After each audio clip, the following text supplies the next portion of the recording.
Welcome back, guys. Part 2 and our last episode of our 1M S65 swap. Today we're going to go through, well, it's been over a few days, but we're going to show you in this episode the wiring, putting everything back together, some exhaust work, firing it up for the first time.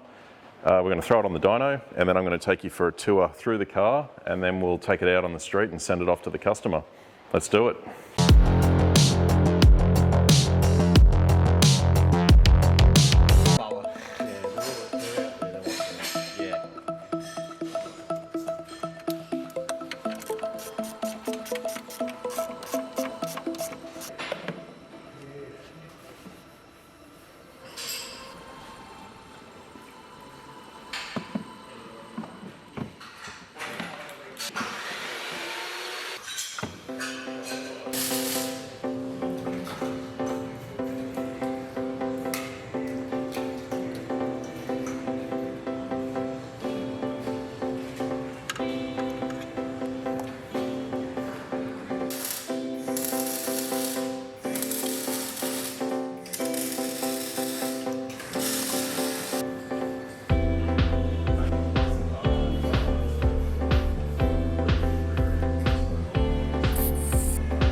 I'm referencing some wiring for the power on the purple Molex. So I'm just going to extract the pin out of the connector now so that it can be used on the 1M.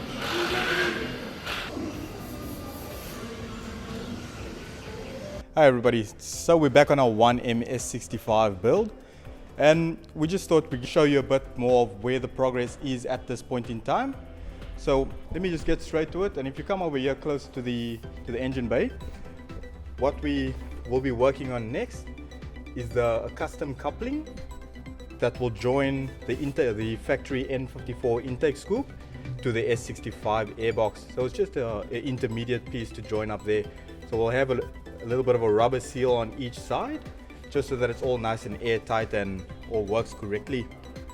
The factory boot will go back on. This is just off now because we are suffering with a bit of clearance installing and taking it out.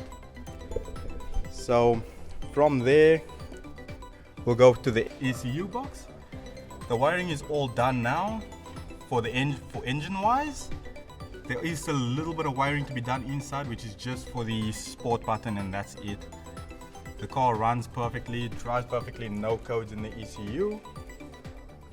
We did, however, what is stopping us on the build at the moment is we did run into a bit of an issue where we've seemed to crack the windscreen on the vehicle, but that is going to be fixed ASAP as soon as we possibly can. But yeah, we'll go to the inside of the car, just show you where we're at in there. So as you can see, it's all still really rough and raw. All the wires are showing and most of the panels are already out. So we'll just do a little bit of tidying up and neatening wires, tucking all the wires away, getting everything happy, and then we can go ahead and put all our panels back in. So we'll probably end up doing that first, then getting back onto the air intake, and then close up the rest of the engine bay. At this point, the vehicle is currently able to start and drive. So we'll just fire up for you quickly and you can have a listen.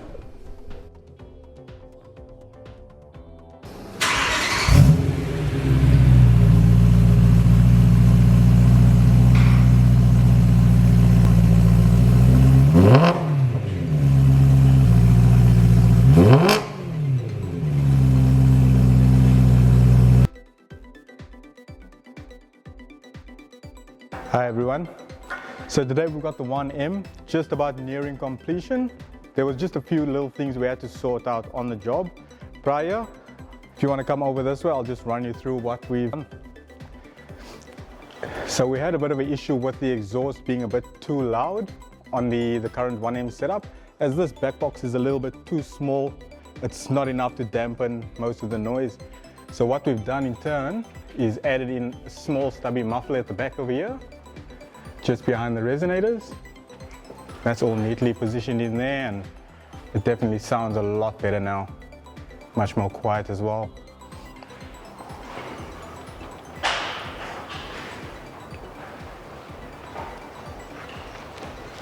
Not sure if I've showed you guys the exhaust, the full exhaust system as of yet.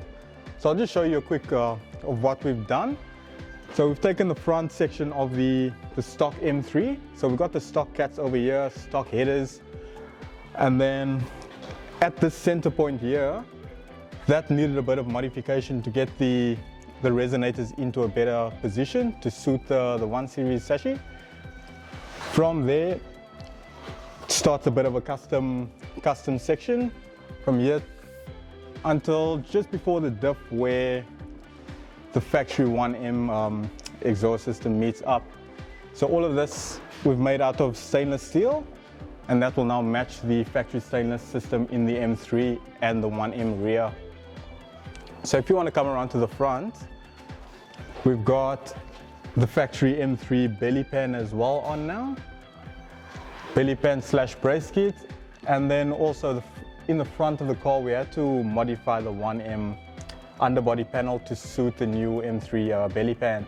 So now all the housing, wiring, anything underneath the front of the bumper, that's all now covered and protected, so no debris can get up or damage anything. So I'll bring you out to the front of the car now. I'll bring the car down and I'll show you what we've done in the engine bay.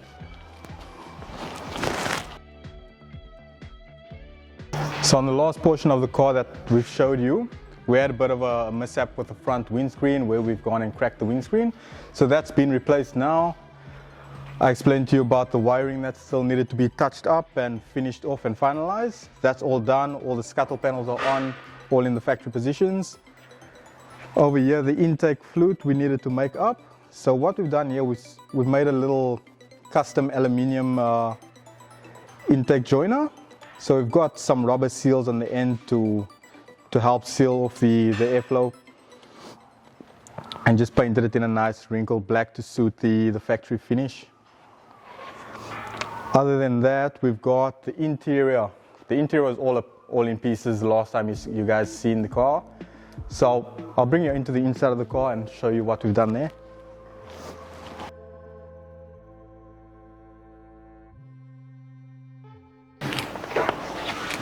So now all the interior trims are back in.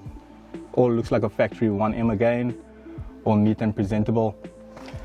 But one of the main things we had was mounting the sport button. So now we've made a little custom bracket to house the sport button, and it sits in a very neat position now. So if you do get sick of that look, you can always close the lid and it's gone. Other than that, dash works perfectly, no more lights on the dash, no more error codes, and it operates as a factory 1M or M3 would operate now, as well as we got cruise working also. And yeah, that about wraps it up. So now we'll go ahead and put the car on the dyno just to do a few check overs and maybe a dyno run or two. Let's get it.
All right, so we've come to the end, we've completed the project. I'm going to pop the bonnet now and open up some doors, and we'll go around the car and through the inside. I'll give a bit of a tour of the finished product. But before I do that, I just want to mention an interesting statistic and why this conversion is so popular. The E92 M3 Coupe that has this engine and drivetrain in it standard is a 1,655 kilo car, or 3,650 pounds for the old system, and all that drivetrain in this car is quite extraordinarily lighter at 1,495 kilos. So it's 160 kilos lighter than an M3 with all the gear in it.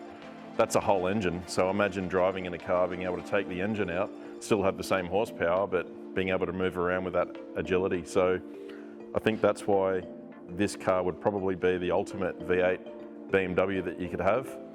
It's got all the fruit of the M3, but it's shared a whole heap of weight. So come in and we'll have a look in the engine bay. Cal was explaining a few things earlier, just of some of his tidying up and trim work, but this is it all complete. So it all looks factory because it is all factory. It looks like it's meant to be there because it's all the same engine bay geometry and dimensions as an E92 chassis. So the airbox fits in, all the intake gear, all the factory hoses. We've put all the M3 scuttle panels and cabin filter set up there, so we've got clearance around the profile of the intake manifold. The only custom bit, which I'm pretty sure Cal went through earlier, was just the integration between the rad support intake chute into the airbox, which is this piece here. So other than that, all stock standard and very easy to maintain and service. We often get asked, how do you change spark plugs and service this thing once it's in? Like, how do you have the space? Well, it's exactly the same as an E92 chassis. In fact, you can get straight into the back there and remove that hard to get to spark plug without any trouble at all. Servicing and oil and filter changes is all the same. It runs the M3 expansion tank. Everything's the same. So nice and easy to service. There's no trickery there. The only thing we also had to do was trim a little bit of the bonnet away here just to clear the intake manifold, and that's only because the M3 has a hump, but the customer, I believe, might end up getting a hump style bonnet for this thing later. So but in the meantime, that'll work for him, and that just closes as it should. So we'll come for a walk around the car. There's nothing really different there. The 1M already has the M3 brakes and rotors and hubs on it, so that's all the same. This car had all that already. These wheels were on this car. The rear exhaust section is still the 1M. It's still got the quad tips in the back there. All the diffuser and bodywork's still the same. We showed you earlier the underneath the car with the integration between the M3 front section into the rear and just a muffler that we added in. But let's go inside the car and we'll have a look at some of the features just to show that it all works factory. And so everything's the same here, except we have an M3 instrument cluster. The reason why we put that in is because our tacho needs to show 9,000 RPM. This engine goes up to 8250 standard. You can take them up higher if you want to. The shifter works with the M3 6-speed manual. We'll start it up and just show that the instrument cluster is fully functional.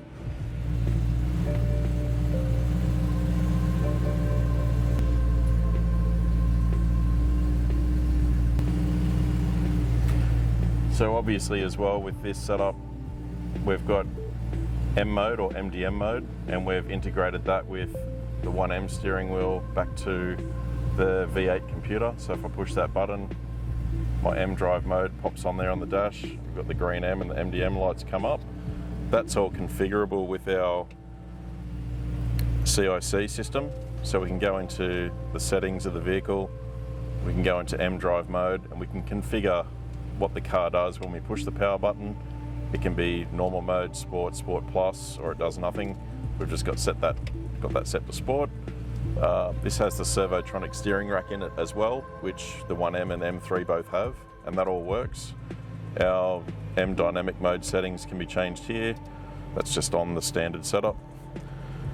So everything's fully integrated, fully functional. We've got cruise control, traction control works. We've got AC, heater, everything works as it should. So yeah, I think mission accomplished again, and this is our first 1M that we've done, and I think it's the first 1M manual car that we've seen done as well in Australia. There's another black one getting around with the DCT in it, so it's good to see one of each on the roads here.